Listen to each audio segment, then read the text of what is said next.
किसी भी देश के लिए ये बहुत इंपॉर्टेंट है कि वुमेन्स की भागीदारी क्या है, women's political representation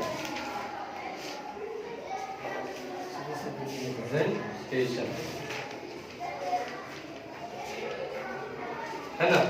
Nehru ji ने ये कहा था कि किसी भी देश का तभी उत्थान होगा जब वहां की महिलाओं का सुधार होगा, कहा था ना। कोई भी देश तभी आगे बढ़ेगा जब वहां की महिलाएं आगे बढ़ेंगी। अगर महिलाएं आगे नहीं बढ़ेंगी किसी देश की तो वो देश कभी भी आगे नहीं बढ़ेगा, है ना। तो वैसे ही महिलाओं को आगे बढ़ने के लिए क्या है, उनका पार्टिसिपेशन बहुत जरूरी है। Their participation in political activities very much important, है ना। If they do not participate in political activities they will always be suppressed by mens, हमेशा उनको दबाव में रखा जाएगा, है ना। तो सबसे पहला पॉइंट इसमें यही होगा कि womens have to participate, they have to come forward and participate in political activities. समझ में आ रहा है ना। Womens basically have to fight for themselves, fight for their equality, हाँ, फाइट फॉर देमसेल्व्स। देमसेल्व्स में सब कुछ आता है, देयर इक्वालिटी, है ना, देयर राइट्स, है ना। सब कुछ के लिए वुमेन्स को खुद ही लड़ना पड़ेगा, है कि नहीं, तभी ना वो आगे बढ़ेगी। क्योंकि अगर जब तक मेंस रहेंगे, और हमारा भारत जो है ऑलरेडी है men dominated society, patriarchal society, already mens are dominating here, है ना। अगर उनको उनसे अगर आगे बढ़ना है तो ऑब्वियस है कि हमें भी पार्टिसिपेट करना पड़ेगा, हमारा भी भागीदारी ज्यादा से ज्यादा हो। क्या जैसे ब्रिटिशर्स ने किया था कि भाई अगर इनको हटाना है तो पहले हमको आना है, और अगर हमको आना है तो इनको हटाना है उस जगह से। क्या था कि नहीं, कि अगर हमको यहाँ पे अपना मोनोटॉनी करना है, यहाँ अपना एस्टैब्लिश करना है एम्पायर, तो ऑब्वियस है कि हमको डच को, यूरोपियंस को यहाँ से भगाना है। क्या जब तक वो रहेंगे तब तक हम सप्रेस्ड रहेंगे, है ना, हम वो नहीं कर पाएंगे जो हमें करना है ना। तो महिलाओं के साथ भी वही है, जब तक ये माइनॉरिटीज में रहेंगी तब तक इनको आगे बढ़ने का कोई मौका नहीं दिया जाएगा। मिलेगा नहीं मिलेगा ना। अगर मान लो कोई पॉलिटिकल पार्टी में अगर 10 सीट है, 10 में से अगर 9 पे मेल्स लड़ रहे हैं, 1 पे सिर्फ फीमेल लड़ रही है, तो रेशियो कितना है उसका, 1 रेशियो है ना, 1:9। तो क्या मतलब कुछ भी नहीं है वहां पे। तो अगर एक सिर्फ महिलाओं के हक के लिए लड़ रही है, बाकी सब जगह तो पुरुष है ना। और पुरुष का हमेशा एक थोड़ा सा ईगो होता है कि हम पुरुष हैं तो हम थोड़ा आगे हैं, थोड़ा ऊंचा है महिलाओं से, है कि नहीं। क्योंकि they do not treat womens as equals. अगर वो लोग इतना ट्रीट करते वुमेन्स को इक्वल तो फिर जरूरत नहीं थी कि इतना कुछ करने की महिलाओं को, है ना। क्या उन लोग को अपने हक के लिए खुद से लड़ने की इतना जरूरत नहीं पड़ती, है कि नहीं। अगर शुरू से ही इक्वल हम उनको ट्रीट करते तो हम अपने घर में अपनी पत्नी को ही, अपनी बहन को ही इक्वल ट्रीट नहीं करते हैं, औरों की तो दूर की बात, हम अपने घर में अपनी पत्नी को, अपनी बहन को ही इक्वली ट्रीट नहीं करते हैं। अगर इक्वली ट्रीट करते तो बहन को भी उतना ही हक मिलता जितना हमको हक मिलता। मेरी पत्नी का भी हम उतना ही कामों में हाथ बटाते जितना कि वो करती है काम।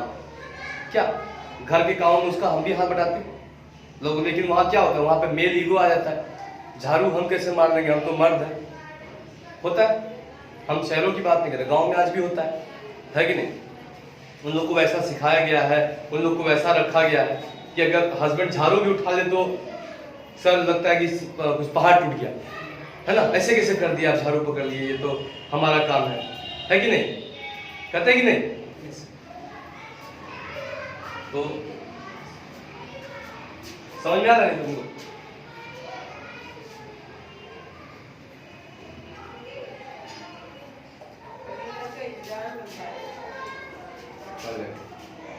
ठीक है, तो women's have to fight for themselves. Point number 2, representation of women's, representation of women's in parliament कितना है, is less than 10% of the total seats. What is the total seat in Lok Sabha, total seat in Lok Sabha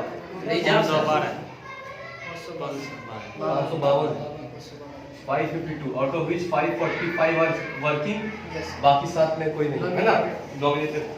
ठीक है, तो 552 का अगर तुम 10% मान लो, फिर भी 55 महिलाएं भी नहीं है लोकसभा में, नॉट इवन 55 वुमेन्स आते हैं लोकसभा टोटल काउंट करोगे तो टोटल नंबर ऑफ एमपीज अगर हमारे पार्लियामेंट में है तो 55 महिलाएं नहीं है एमपीज, 10% 55 होता है। We are talking about 33% reservation of womens, it comes to about more than 150 plus होगा ना, 30% बिकम्स 5 to 150 प्लस है कि नहीं। So we are talking about more than 150 plus, but there is less than 10% of women's in parliament. तो हक कैसे मिलेगा, मुश्किल है कि नहीं। इसलिए क्या हुआ है, रिजर्व कर दिया गया। पंचायती राज ने क्या किया है, they have reserved seats for womens. उस जगह से महिला को ही खड़ा होना पड़ेगा, दे हैव रिजर्व सीट। और ये सिर्फ पंचायती राज में हुआ है, ये अपर लेवल पे हुआ है। जो हमारा 3 tiers ऑफ गवर्नमेंट होता है, first tier is the central, second is the state and third is the local. ये सिर्फ लोकल में हुआ है कि they have reserve seats for the womens candidates, है ना, reserve seats for women candidates, है ना, even for SC ST and tribals, है ना। यहाँ पे भी अगर SC ST में रिजर्व है तो for SC ST womens candidates के लिए रिजर्व कर दिया गया है। जैसे हमारा ये वाला सीट महसूट का सीट, ये रिजर्व है, यहाँ से सिर्फ महिला ही खड़ी हो सकती है, और वो भी SC ST या कोई और इसमें होने चाहिए, छोटी महिलाएं होनी चाहिए नहीं, इसलिए यहाँ से बड़ी मैम खड़ा नहीं हो सकती, इसलिए यहाँ से खड़ी नहीं होती है, चौथम प्रखंड से खड़ा होना पड़ता है ना, क्योंकि ये सीट रिजर्व है। SC ST के लिए सीट रिजर्व है, वो भी SC ST यहाँ से खड़ा हो सकता है सर, तो ये सीट रिजर्व है। इसी तरह से क्या किया, पंचायती राज ने सबसे पहले स्टेप लिया है कि कई सारी जगहों पे सीट्स को रिजर्व किया है, they have reserved the seats for womens where only womens can participate here. तो they have no other option कि किसी महिला को ही आगे आके खड़ा होना पड़ेगा, समझा कि नहीं। लेकिन इसकी मांग जो है लोग लोकसभा में भी कर रहे हैं कि लोकसभा में जो इलेक्शंस होते हैं वहां पे भी आप सीट्स को रिजर्व कर दीजिए कि वहां पे सिर्फ महिला ही खड़ा होगी, महिला प्रत्याशी ही हो सकती है। ये लोकसभा में अभी नहीं हुआ है, जो बिल जो है लोकसभा में भी पेंडिंग है। ऑलरेडी बिल लोकसभा में दिया हुआ है, लेकिन लोकसभा में ये बिल अभी भी पेंडिंग है ना। कई सारे वुमेन एक्टिविस्ट में समझता है ना, यस सर, मतलब रिफॉर्मर सर, वुमेन एक्टिविस्ट। एक आध एक्टिविस्ट का नाम बताओ, tell me name of some activist whom do you know, any activist, any female? I want to name, what is he written here, woman. Raja Ram Mohan Roy was a woman. No sir, woman activist. Who sir activist? There are so many women activists in India. Mother Teresa. Mother Teresa को activist नहीं बोल सकते तुम। She was like a philanthropist. वो philanthropist है। Philanthropist मतलब कि जो लोगों का मास लोगों का सहायता करते हैं, मदद करते हैं, उनके लिए जीते हैं, है ना, उनका दुख अपना दुख समझते हैं। वो जैसे कि तुम्हारा Indira Gandhi was not a philanthropist, कौन बोला? जैसे कि तुम्हारा बिल गेट्स, उसका एक फाउंडेशन है, मिलिंडा गेट्स फाउंडेशन, है ना, मिलिंडा उसकी वाइफ का नाम है, मिलिंडा गेट्स फाउंडेशन, है ना। तो वो क्या करते हैं, वो अलग अलग विषयों पे, अलग अलग चीजों पे लोगों का सहायता करते हैं। जैसे सहरसा में आए थे वो लोग, तो एड्स के लिए उन्होंने जागरूकता फैलाया नाव पे घूम घूम के, उसमें बाढ़ आई हुई थी बिहार में। तो उनका ऑर्गेनाइजेशन जो है कई सारे देशों में अलग अलग चीजों पे, अलग अलग इश्यूज पे लोगों की मदद करता है, पैसा देता हूँ उसके एवज में, ताकि जैसे वैक्सीनेशन का हो गया, है ना, हमारे यहाँ पोलियो बहुत बड़ा बीमारी था एक समय में, जो बच्चों में बहुत ग्रसित था। आज हमारा देश पोलियो मुक्त है, सरकार की डाटा यही कहती है कि आज हमारा देश पोलियो मुक्त है ना। शायद ही कहीं कहीं बच्चे को पोलियो होता है, वरना पोलियो ना के बराबर है। तो अगर इसमें कोई बढ़ चढ़ के आगे आके हिस्सा ले रहा है, कोई अगर उसमें योगदान कर रहा है पैसे से, अपना सामर्थ्य, तो क्या उसको हम फिलैंथ्रोपिस्ट बोलते हैं। इसमें क्या है, वो जनता का कल्याण कर रहा है, उसको कुछ नहीं मिलने वाला है इससे, उसको कुछ नहीं मिलने वाला है कि नहीं, लेकिन वो अपने से आगे आके जनता का क्या कर रहा है, मदद कर रहा है। तो इसको बोलते हैं philanthropist, the person who help others in their need. जैसे हमारे इंडिया में एक सबसे बड़े फिलैंथ्रोपिस्ट है, who is the owner of Wipro, कौन है? ये कई बार अमिताभ बच्चन इसका नाम लेते हैं, विप्रो का मालिक, Azim Premji. Azim Premji, he is the owner of Wipro. Wipro IT company है, अब तो ट्यूबलाइट से बनाती है, बल्ब भी बनाती है, काफी चीज बनाती है विप्रो, है ना।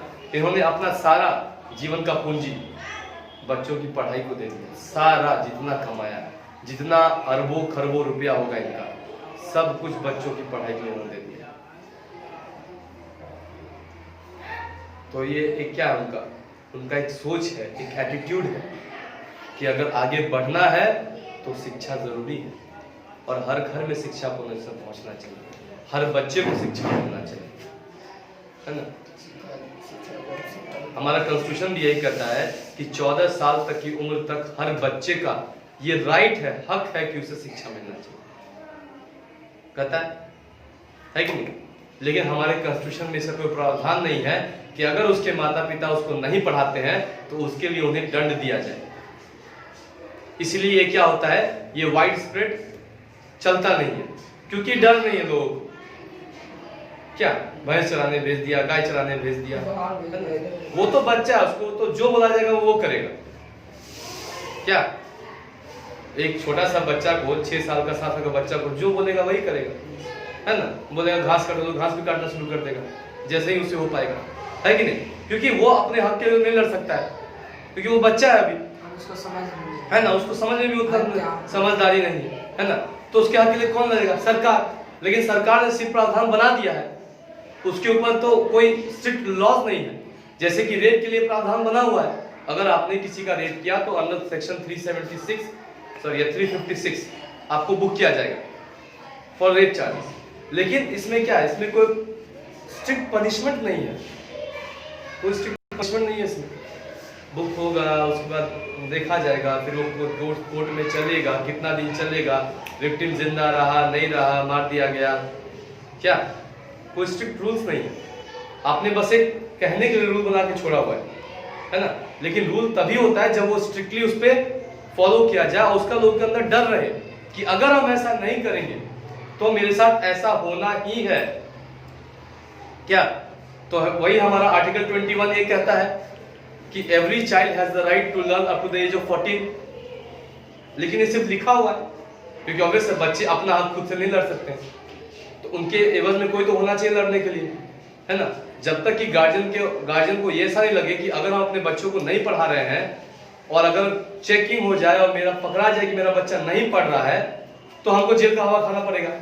फिर वो गार्जियन कहीं से भी करके अपने बच्चे को पढ़ाएगा, और इतना सक्षम हर गार्जियन है कि अपने बच्चे को कम से कम 14 साल की उम्र तक पढ़ा ही सकता है। क्या नर्सरी और एलकेजी पढ़ाने में क्या है, यूकेजी 1 2, ज्यादा तो हायर स्टडीज में प्रॉब्लम है। 14 साल तक पढ़ा ही सकता है, और नहीं पढ़ा सकता है तो फिर उसके लिए सरकार भी प्रावधान करेगी। लेकिन वो उनको आगे बोलना है ना, बच्चा तो आगे नहीं बोलेगा कि आप मेरे लिए लड़िए ऐसा जाके सरकार से, है कि नहीं। तो क्या ये हमारे में अंदर जागरूकता नहीं है, ये गार्जियन के अंदर जागरूकता नहीं है कि पढ़ाई का महत्व क्या होता है ना।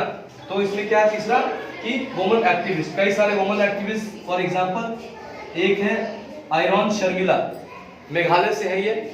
आयरन शर्मिला बहुत बड़ी एक्टिविस्ट है, ये महिलाओं के लिए, महिलाओं को कई सारी चीजों में इन्होंने काम किया है। दूसरी है वंदना प्रधान है।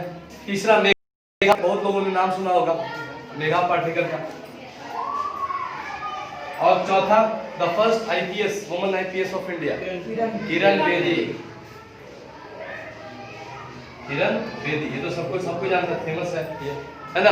तो ये सब कुछ वुमन एक्टिविस्ट जो महिलाओं के हक के लिए लड़ती हैं, कुछ भी प्रॉब्लम हो तो उसके लिए आगे आती है, चाहे वो कोई भी इश्यू हो, वो सबसे आगे आते हैं, वो उनका चेहरा बनती है, वो उनके लिए बात करती है, वो उनके लिए सरकार से लड़ती है कि भाई ये उनका हक है, ये उनको मिलना चाहिए। तो कई सारे woman activist and woman organisation, कई सारे ऑर्गेनाइजेशन हैं जो महिलाओं के हक के लिए काम करती हैं।